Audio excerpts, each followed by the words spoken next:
A paz do Senhor, irmãos.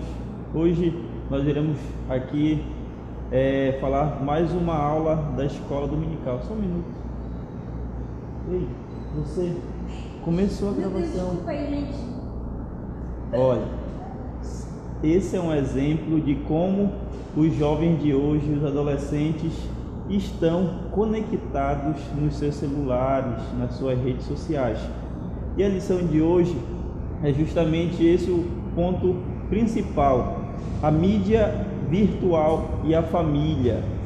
Meu nome é Milson Altenhofen, eu sou o coordenador da escola dominical aqui no Templo Central de Barcarena, a sede, juntamente com o irmão Douglas. A gente é ovelha aqui do pastor Orivaldo Ribeiro, nosso presidente. E hoje, a lição 11, nós iremos falar sobre esse tema da nossa revista Família Cristã. E a nossa lição fala assim sobre a mídia virtual e a família. Sempre antes de iniciar nossa aula, eu peço para a gente fazer uma breve oração, para a gente falar aqui a palavra do Papai do Céu. Ore comigo, feche seus olhos. Pai Santo e amado Salvador, te rendemos graça por esses momentos que iremos dedicar, Senhor, a falar da Tua palavra, a falar do Teu amor, a falar dessa verdade que nos ajuda a viver junto com nossos irmãos. Nos ajuda, em nome de Jesus, amém. Você que não tem revista, pegue a sua Bíblia e lá no livro de Mateus, no capítulo 12, no versículo 35, é o nosso texto de destaque. E lá fala assim, Mateus 12, 35: a pessoa boa tira o bem do seu depósito de coisas boas, e a pessoa má tira o mal do seu depósito de coisas más. Esse é o texto de destaque da nossa lição. E os objetivos aqui da nossa lição a gente vai discutir sobre o papel da mídia virtual, ensinar os perigos da mídia virtual e explicar os perigos da mídia virtual para a família. Temos esses 3 pontos aqui. Vamos lá.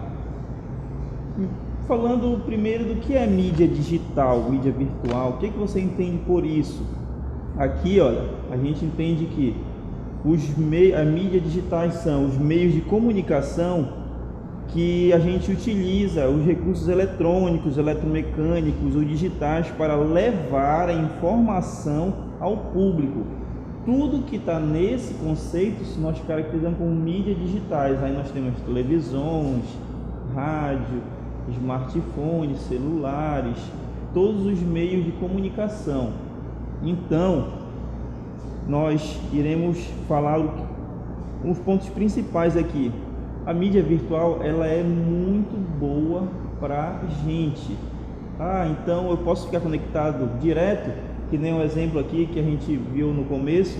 Não, é aí que nós iremos orientar aqui os adolescentes a como lidar com essa ferramenta dentro da sua família, principalmente, e colher coisas boas. Lá no Salmo 103, eu anotei aqui, Salmo 101, no verso 3, fala assim, não porei coisa má diante dos meus olhos, aborreço as ações daqueles que se desviam, nada se me pegará. Então aqui, Davi, quando ele escreve esse salmo, ele fala sobre o cuidado do que nós devemos pôr diante dos nossos olhos. Então, esse filtro, essa percepção do que nós colocamos diante dos nossos olhos, ele tem que ser cada vez mais afinado.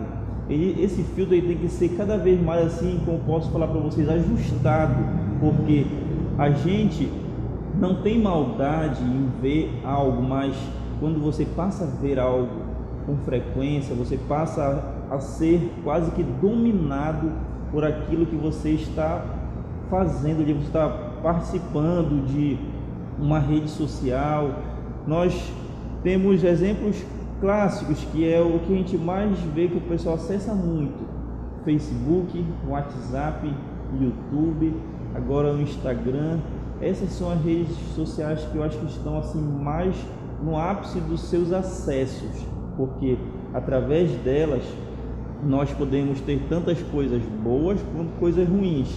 Eu coloquei aqui os benefícios dessas mídias digitais aí e os malefícios. Tem alguns aqui. Quais são os benefícios que nós podemos tirar dessas ferramentas? Uma fonte de comunicação ilimitada é um ponto que a gente colocou aqui, um benefício, porque você pode se comunicar com pessoas em qualquer lugar do mundo, desde que tenham acesso a essas comunicações. Então, é uma fonte de comunicação ilimitada. Um apoio acadêmico aos estudantes e às crianças em desenvolvimento.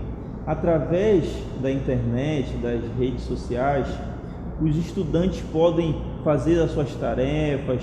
Agora, nesse período então de distanciamento social, com essa pandemia, essa modalidade de ensino, ela está sendo muito explorada, ela está sendo muito assim utilizada, mais do que antes. Então, olha só como é bom as mídias digitais, olha só como é bom a internet.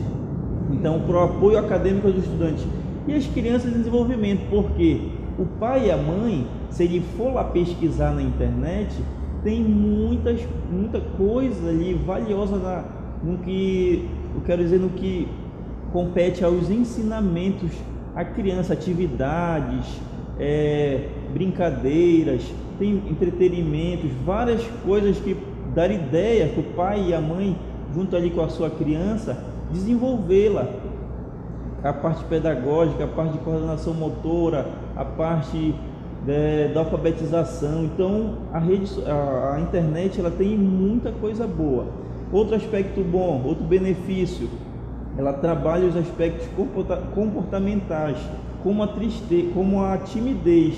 Então as pessoas que têm timidez, elas podem usar as mídias digitais para combater isso, porque a pessoa se sente mais à vontade ali atrás de uma tela de computador, atrás de um celular. Ela como posso dizer assim, ela relaxa e consegue falar aquilo que ela não conseguiria na frente de alguém. Mas você tem que usar esse benefício para melhorar. Tá, eu sou tímido, eu consigo evoluir minha timidez usando ali o computador. Então, quando eu encontrar alguém, eu vou também agir como eu fiz com o computador. Eu vou agir com mais naturalidade, combatendo a timidez. E os malefícios que essa internet, esse uso exacerbado do computador pode me trazer? Vamos aqui citar alguns. O aumento das relações irrelevantes. Como assim, irmão? Explique para mim, como é que aumenta essas relações irrelevantes? Tá, como por exemplo, você é seguidor de certo artista, de certo ali um jogador de futebol. Que relação foi criada entre você e essa pessoa que você está seguindo, esse artista? Que relação? Uma relação irrelevante, porque esse artista não sabe muitas das vezes nem o que você acha, o que você pensa, não tem relação nenhuma com você, não está no seu meio familiar, não é um irmão seu que está dentro da sua casa, não é sua mãe, não é seu pai. Então, as relações irrelevantes, elas são muito criadas, né, dentro dessas redes. Outro ponto, outro malefício, uma exposição excessiva. As redes sociais, as mídias digitais, elas te levam a uma exposição excessiva da sua imagem. Todo dia você quer postar uma foto no seu status, todo dia você quer estar ali acompanhando, você quer dar sua opinião. Então você passa a ser exposto de uma forma tão forte que em determinado momento você perde o controle dessa exposição e acaba às vezes fazendo algo de errado e principalmente que desagrada a Deus. Outra coisa, outro ponto ruim, outro malefício, viciante. A internet ela é viciante, ou seja, até certo momento ela vai passar a ser viciante como se fosse uma droga, como se fosse uma substância que você tem ali que se utilizar, você está dependente daquilo. Então a internet até um ponto ela é boa, mas tem um momento que ela passa a ser tão forte, tão viciante, aquilo ali que todo o tempo te domina, e o dia que você não acessa a internet parece que você está ali naquela ansiedade, naquele desespero, porque eu tenho que acessar, eu tenho que ver lá no meu Facebook, eu tenho que ver meu Insta, tenho que ver que postaram, qual é a nova tendência que está no YouTube. Fica ali uma coisa que você fica dominado por aquilo. Então, a partir do momento que você é dominado por algo, você já está, como possamos falar, você já está viciado sobre aquilo. Então, ela tem esse ponto ruim também, ela vicia com muita facilidade. Outro ponto negativo, poder quase sem limites. A pessoa ali atrás da internet, ela se sente, tem vários sentimentos, várias emoções. Ela sente até com uma força, determinado poder, porque ela pode escrever o que ela quer, ninguém ali impede, ela pode postar a foto que ela quiser. Realmente você pode, mas você deve fazer isso. Você está sendo um bom exemplo, você está sendo cauteloso em estar fazendo isso. Tome cuidado. Outra coisa, outro ponto maléfico que a internet tem é a diminuição da capacidade de trabalhar a crítica. Então, quanto mais você se expõe, quanto mais você está ligado nesse mundo virtual, o seu senso crítico cai. O seu senso crítico, ele é retroagido, ele reduz. Então, ela também tem esse ponto negativo em que você vai acessando, você vai entrando, você vai vendo, você vai aprendendo isso, você vai vendo aquilo, você vai seguindo alguém, você vai imitando, você vai vendo as tendências. Então, o mundo real, ele fica de lado e você passa a ter uma vida quase que virtual. O mundo virtual sobrepõe ao mundo real. Nós temos que ter muito cuidado com isso. Nós temos que ter um cuidado extremamente assim delicado nesse ponto onde que a maioria, ou infelizmente grande parte dos adolescentes que tem esse contato excessivo com as redes sociais, ele confunde a realidade com a virtualidade. Fica-se algo que o virtual passa a ter uma força muito grande na vida daquela pessoa. Continuando aqui a nossa lição, lá o apóstolo Paulo escreve lá na carta aos Filipenses, no capítulo 4, no versículo 8, o seguinte: quanto aos mais irmãos, tudo que é verdadeiro, tudo que é honesto, tudo que é justo, tudo que é puro, tudo que é amável, tudo que é de boa fama, se há alguma virtude e se há algum louvor, nisso pensai. Então aqui o apóstolo Paulo ele deixa claro para a gente que a gente tem que pensar nas coisas boas, a gente tem que observar aquilo ali que é honesto, aquilo que é justo, aquilo que é puro, aquilo que é amável, aquilo que é de boa fama. Se há alguma virtude, se há algum louvor, nisso pensai. Qual é o ponto principal aqui? É nós desenvolvermos, e eu quero instigar a você, adolescente que me assiste, a desenvolver o seu senso crítico, a desenvolver a sua opinião, pautada na palavra, pautada nos ensinamentos, debaixo das orientações de seus pais, porque o senso crítico desenvolvido, que é um ponto que a gente vai aprendendo, a gente não sabe tudo, até nós adultos temos que ter esse senso crítico a tudo que nós observarmos, tudo que vê a nossos olhos, nós temos o cuidado se aquilo ali é bom para a gente, se aquilo ali é de boa fama, se é agradável. A gente tem que desenvolver esse senso crítico para quando alguém lá no grupo de WhatsApp, alguém na sua rede social fizer ali alguma colocação, que você possa ter acesso a essa pessoa e conversar, ter a oportunidade de falar para ela sobre que aquilo não é legal, isso não é bom. Faça isso, porque você vai estar fazendo a palavra de Deus, fazendo o ID, você vai estar sendo um adolescente abençoado, você vai estar ajudando aquela pessoa a não continuar fazendo essas coisas erradas, a não postar ali uma foto sensual. Tenha cuidado com isso, a não postar algo que desagrade alguém, a não incitar a briga. Tenha uma temperança nas suas ações. Você ali na rede social não é diferente de você na vida real, é você mostrando a sua personalidade, mostrando as suas características ali através das redes sociais. Então, demonstre ser um cristão, demonstre ser uma pessoa que conhece a palavra de Deus.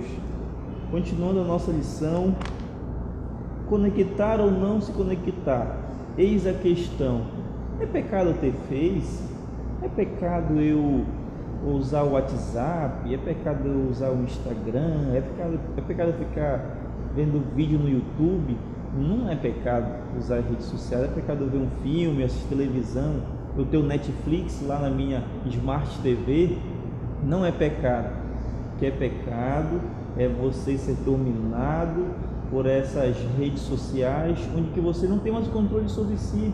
Você exerce ali, você já fica dominado por isso, você não tem mais o controle, e você absorver coisas que desagradam a Deus desses canais de comunicação, você assistir algo que não edifica. Isso sim você tem que tomar cuidado, isso sim é pecado, é errar, é você perder o foco.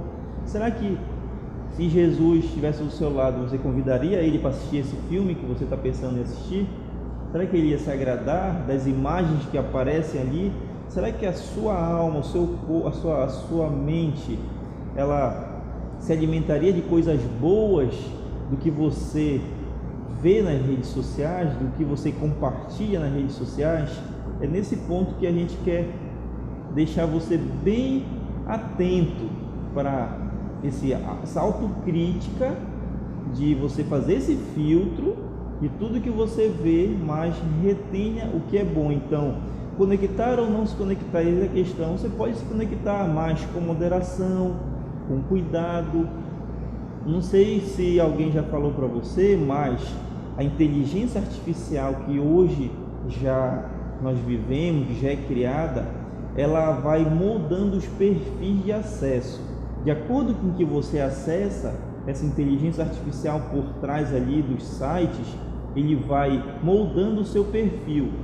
Então, quanto mais determinado assunto você acessa, esse assunto prioritário que você acessou, ele vai desencadeando outros assuntos que têm relação a esse primeiro tema. E esses outros assuntos, eles vão sempre te despertando a ficar cada vez, se aprofundar mais. E isso é criado através da inteligência artificial. E hoje, no século 21, eu queria também ressaltar esse ponto, a internet é como se fosse a nova roda. Como assim, Milson? Antigamente a pessoa que inventou a roda, revolucionou. Então a internet é como se fosse a nova roda. E olha só o que diz aqui, a internet é a nova roda do século 21. Por quê? Por sua capacidade de fazer tudo que toca fluir. Então, hoje nós dificilmente conseguiremos viver sem a internet, porque a maioria dos nossos trabalhos, das nossas atividades dependem da tecnologia, porque isso é bom. Nenhuma geração viveu uma evolução tecnológica a qual nós estamos vivendo. As coisas estão caminhando numa velocidade espantosa. São muitas descobertas, são muitas novidades nesse meio. Cada dia as coisas se renovam numa velocidade espantosa. Então, que nós possamos aprender a utilizar essas ferramentas. Continuando a nossa revista, família unida permanece unida, mas diariamente conectada. Esse tópico aqui eu queria deixar para vocês um desafio, cada adolescente. Eu desafio você a pegar papel e caneta e escrever nesse papel e caneta as seguintes palavras ou frases. Ajudar em casa, você faz um papelzinho e você guarda. Ler um versículo, você destaca outro papelzinho. Orar com seu pai por 5 minutos, você faz o papelzinho, dobra. Orar com sua mãe, realizar um culto doméstico, no mínimo, pelo menos uma vez na semana, com toda a família. Então você vai pegar esses papéis, eu te desafio a colocar eles numa caixa. Você pode fazer outros também, cantar um louvor, fazer jejum, orar pela sua família, orar pela igreja, orar pelos seus amigos, apresentar alguém que esteja enfermo em oração, interceder, agradecer a Deus. Você pode colocar várias coisas nesses papelzinhos. E aí, todo dia da semana você tira um. Ou, por exemplo, Amanhã, segunda-feira, eu vou tirar um papelzinho, eu tirei aqui, orar com a minha mãe. Você chama a sua mãe, mãe, eu estou aqui fazendo um propósito, um desafio da EBD, eu tenho que orar 5 minutos com a senhora me permite orar 5 minutos com a senhora? Eu tenho certeza que a sua mãe não vai dizer não. Então, no outro dia, você tira outro papel, aí vai ser fazer um culto doméstico, você vai chamar a mãe, pai, vamos fazer um culto doméstico? 15, 20 minutos, não vai tomar muito seu tempo. É até um desafio para a sua família interagir, para que as relações voltem a ter esse contato de olho no olho, a sentir um ao outro, a ouvir, a louvar a Deus juntos. Faça isso. Eu te desafio a fazer isso. E você pode também nos comentários me dizer, irmão, eu fiz esse desafio e eu senti uma melhora, eu senti algo bom, as coisas melhoraram, meu pai ficou surpreso com essa minha atitude, minha mãe gostou. Então faça isso e você com certeza vai ser abençoado dentro da sua família, dentro do seu lar. E para concluir a nossa lição, vamos ver que nosso comentarista fala assim, como vimos, a mídia virtual em si não é um problema, mas o modo como utilizamos e o conteúdo que nela consumimos que nos define se ela é boa ou mal para nós. Use as mídias virtuais com sabedoria e prudência. Não se deixe seduzir por esse mundo, mas o que a sua mente seja formada e transformada pelo Espírito Santo. Lá em Romanos 12, 2, fala assim, e não vos conformeis com este mundo, mas transformai-vos pela renovação de vosso entendimento, para que experimenteis qual seja a boa, agradável e perfeita vontade de Deus. Eu agradeço a todos e que Deus vos abençoe.